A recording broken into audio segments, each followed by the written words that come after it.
Voilà, toujours présent. Alors comme vous le savez, une entreprise produit des biens ou des services. C'est aussi une réunion de compétences qui permet la création de richesses via un travail mis en commun dans une direction donnée. Tout ça, c'est bien gentil, mais si cet objet bizarre qu'est l'entreprise repose sur du sable, eh bien, badaboum, elle s'écroule. Et fixer une direction sans savoir d'où l'on vient, c'est juste impossible. Et je déteste avoir du sable dans mon mécanisme. Mais oui, Léonie, car comme tout organisme vivant, l'entreprise a besoin de ses racines pour se développer et pour grandir. Donc, quelles sont ces racines dans lesquelles l'entreprise va puiser son énergie ? Sur lesquelles vous et vos équipes allez vous appuyer pour faire grandir votre projet, pour vous déployer et pour assurer la pérennité de votre entreprise. Eh bien, tournons-nous vers le conférencier américano-britannique Simon Sinek. Eh bien, tiens, il n'est pas là.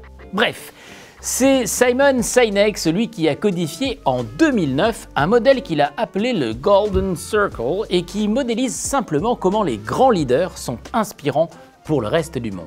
Encore un qui a fait couler beaucoup d'encre.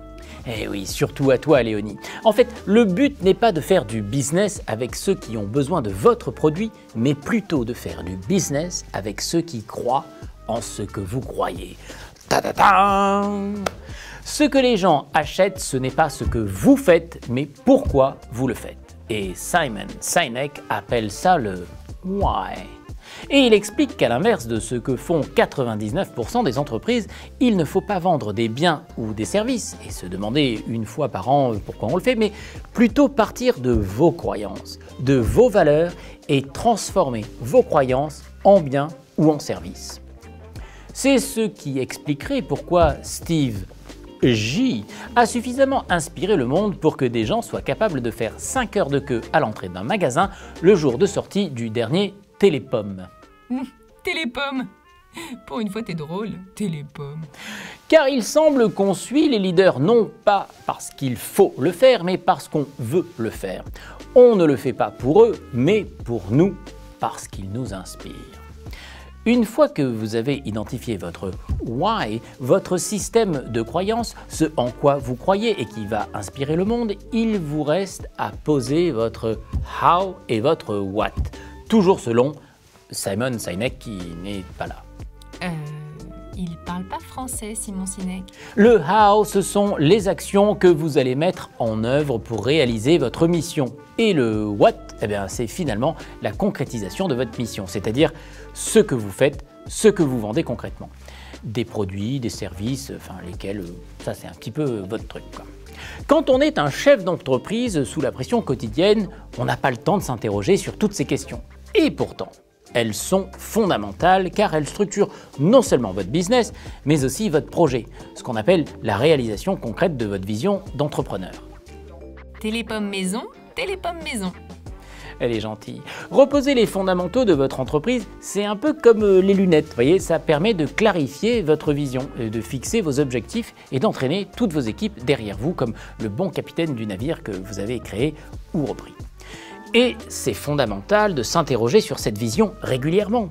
C'est comme le contrôle technique en fait, c'est tous les 4-5 ans pour refixer le bon cap et surtout s'assurer que vous ne faites pas des choix qui vont entraîner votre entreprise et vos équipes dans une mauvaise direction. L'entreprise doit sans cesse être en mouvement tout en gardant les pieds ancrés. Alors grâce à ses racines, je sais que c'est pas facile d'être en mouvement tout en ayant les pieds ancrés, faut être souple pour réussir dans le business. C'est aussi comme ça que vous allez recruter les gens qui croient en ce que vous croyez, ce que vous inspirez. Et mieux encore, vous allez les garder longtemps auprès de vous, ce qui n'est pas une mince affaire avec la nouvelle génération si idéaliste qui entre sur le marché du travail. Donc, pour récapituler, ce que sont les fondamentaux de votre entreprise, vous commencez par poser votre why, c'est-à-dire votre mission sur Terre, et oui, parce que sur Mars, en fait, c'est pas ce qu'on veut. 2, vous mettez au point votre how, c'est-à-dire les actions que vous allez mettre en œuvre pour réaliser cette mission. Et enfin, en 3, vous clarifiez votre what, c'est-à-dire toutes les preuves concrètes, les biens ou les services qui incarnent votre mission sur Terre. Oui, ce tuto, je le répète, est essentiellement centré sur le business terrestre. Alors, comment s'y prendre concrètement ?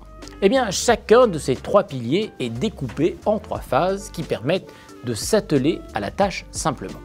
Le why de votre entreprise est composé de 3 éléments fondateurs. Votre ADN, votre système de valeurs et votre mission à proprement parler. Le how reprend l'ambition de l'entreprise, sa projection stratégique, c'est-à-dire le terme de sa projection volontariste, enfin les objectifs de l'organisation, c'est-à-dire votre cible à X années. Enfin, le what permet de poser à la fois la stratégie de l'équipe pour atteindre ses objectifs, ainsi que la liste des actions spécifiques pour arriver à atteindre les objectifs fixés, c'est-à-dire les feuilles de route de chacun. La vôtre, bien sûr, en tant que dirigeant, mais aussi celle de vos équipes, du codir ou des managers, voire de l'ensemble des salariés. Un exemple, et ça va être tout de suite beaucoup plus clair. Oui, parce que moi j'ai rien compris, et pourtant j'imprime vite, hein.